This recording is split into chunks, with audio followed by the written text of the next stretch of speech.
সরাইলে কিশোর রায়হান হত্যার বিচারের দাবিতে বিক্ষোভ মিছিল অনুষ্ঠিত। সরাইল থেকে মোহাম্মদ আলীর বিস্তারিত।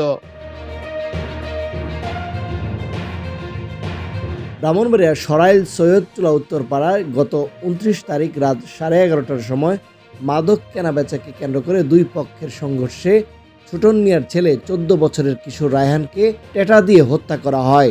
আমার বাড়ি কোনো দূর ছিল না, একটা শিশু ছিল, আজকে নির্মমভাবে হত্যা করছে। আমরা 5 বোনের একটা ভাই, কি ভাইয়ের হত্যার বিচারছে।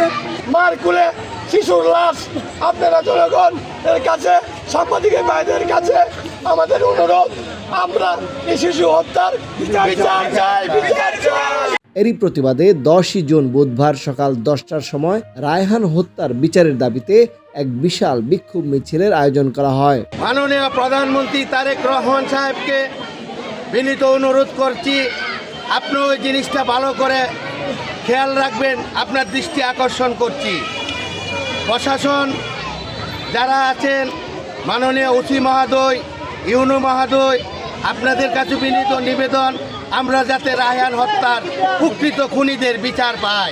এ সময় রায়হানের মা, বোন সহ সবাই এই হত্যার সকল আসামিকে গ্রেফতার ও সুষ্ঠু তদন্ত করে বিচারের আওতায় আনার দাবি জানান, যাতে কখনো আর কোনো মায়ের কোল খালি না হয়।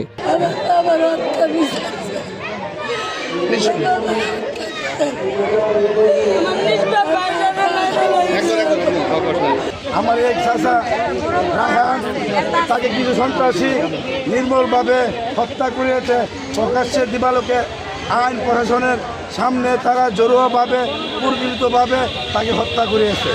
তানভীর হাসান, সারাবেলা নিউজ, ব্রাহ্মণবাড়িয়া।